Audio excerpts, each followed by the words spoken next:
Welcome back to the Blacksheep channel. Blacksheep here. I have a video for you if you are not a prepper. 10 reasons why you should be a prepper. And I'll tell you this much, in preparing for this video, it didn't take me long to come up with 10 reasons. I could probably come up with more. But these were just the first 10, the most likely 10, shall we say. Okay, let's start with number 1. I am a child of the Cold War. I'm an ex-gen. Maybe you are too. If you're a child of the Cold War, number 1 shouldn't be a surprise. Nuclear war. We've been living with nuclear weapons since I've been alive, my whole life. And the threat of nuclear war as long as I've been alive, hence the Cold War. The two biggest boys on the block used to be the worry, Russia and America, but we're not the only two that have nuclear weapons today. There are, I probably should have done better research for this, but as I recall, there's over 30 nations in the nuclear family, shall we say, with more joining all the time. And as of this filming, Kim Jong-un and President Trump have had their meeting, they sat down, and they signed an agreement. I don't want to take anything away from that historic event, because that's historic.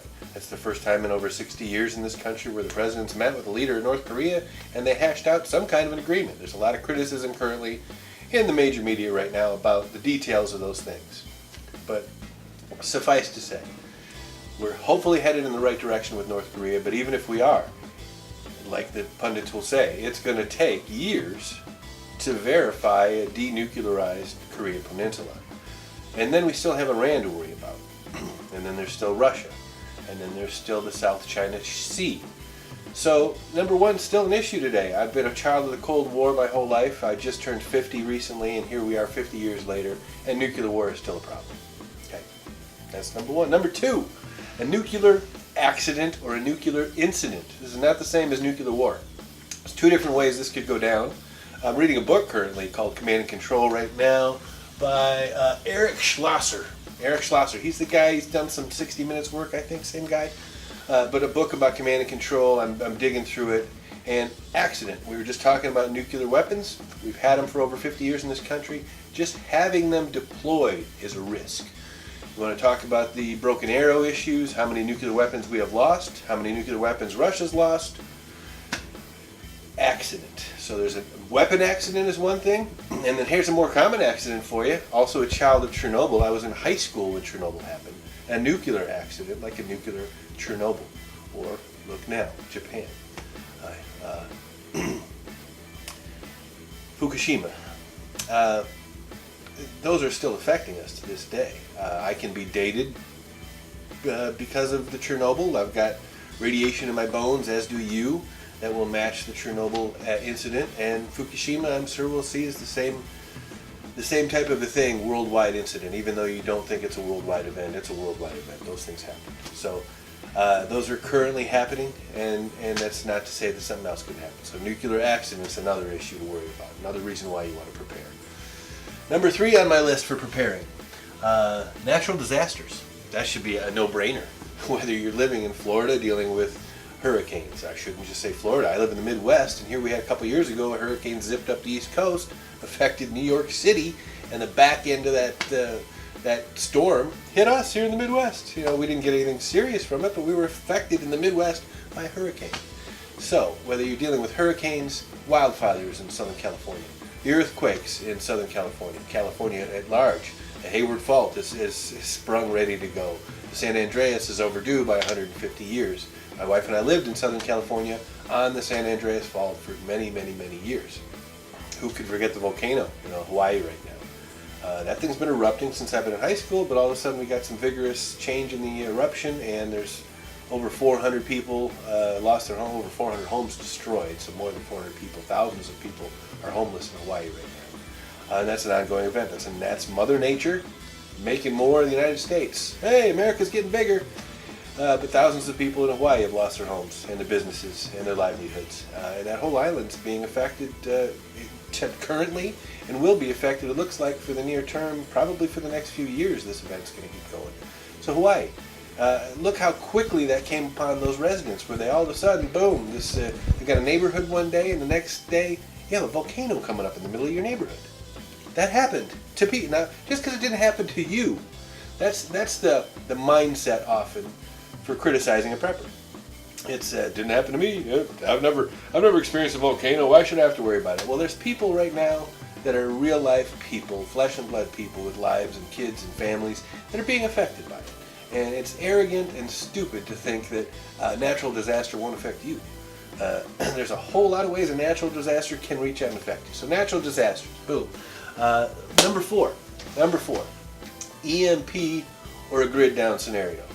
Whether it's an EMP, electromagnetic pulse weapon, somebody mean, North Korea, Iran, somebody who doesn't like us, detonates an EMP weapon and knocks our grid out for an extended period of time.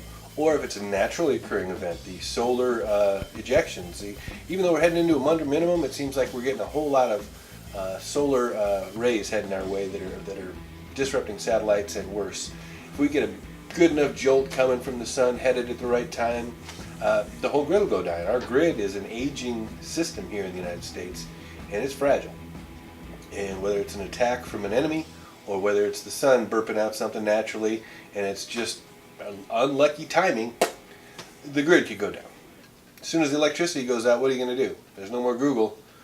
So there's a lot of problems with the grid down scenario, and that could be an extended problem. So another reason why you should prepare. Number 5, chemical spill or release.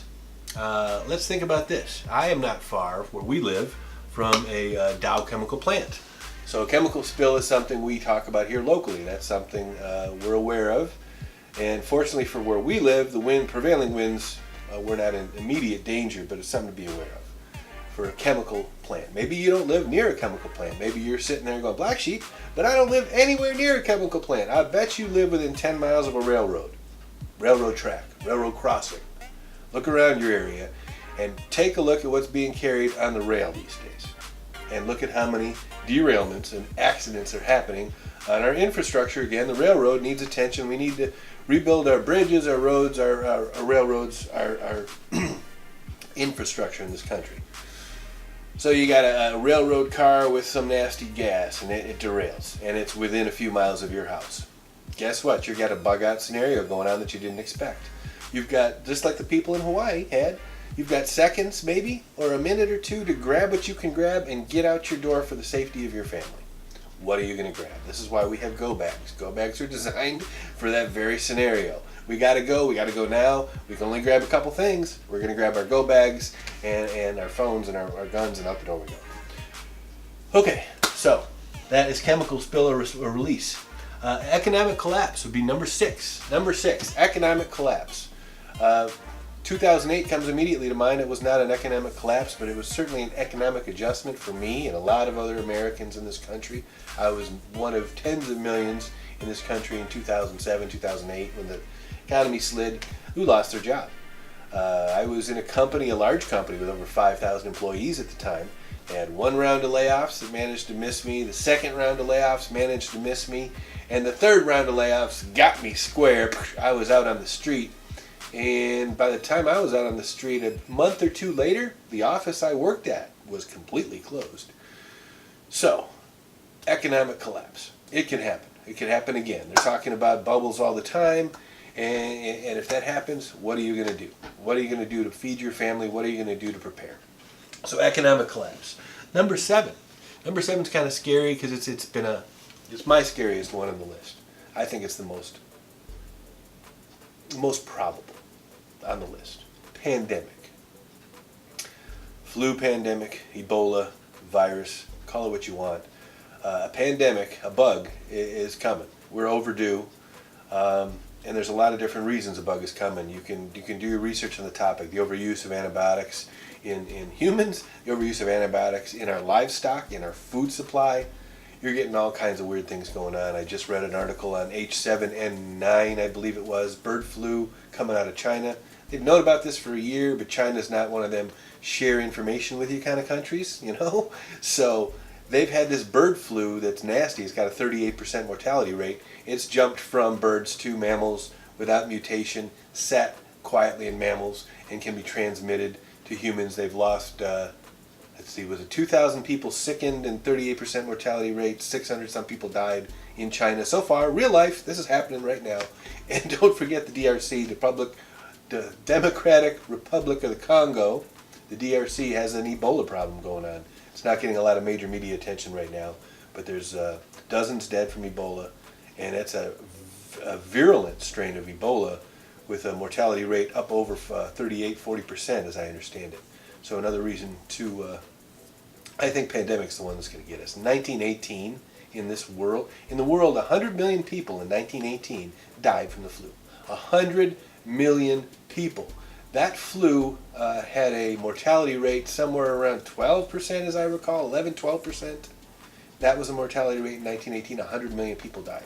There's a lot more people in the world today. If H7N9 gets global, like they fear, with that mortality rate, you'd be talking about 200, 250, 300 million people dying. 3 out of 10 people on the planet dying. Think about that for a minute.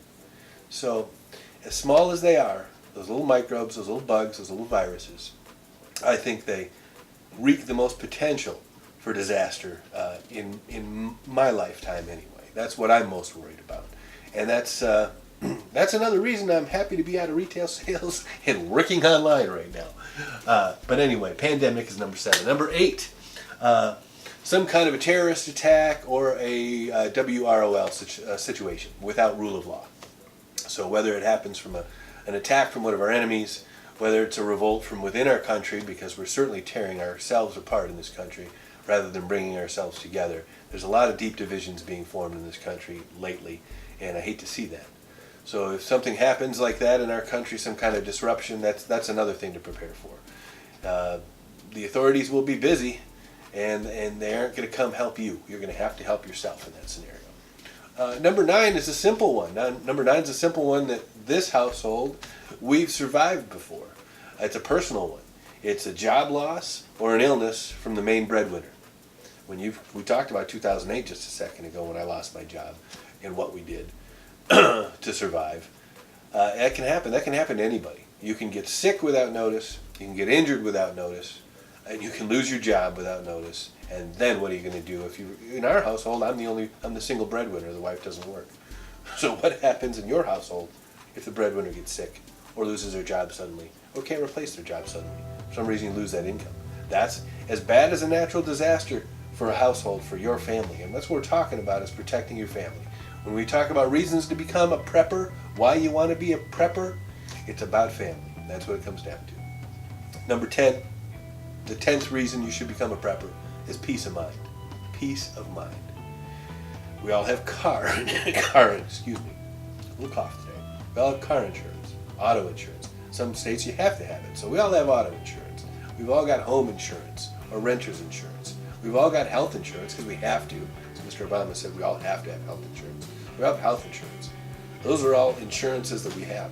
But we don't think about food insurance. What happens when you can't go to the grocery store to get food for your family? Seriously. The grocery stores today, if they don't get a truck coming every single day to the grocery store, they're going to run out of food in just a couple of days. You can go to a grocery store and see bare shelves. Other countries have seen it when they've had issues.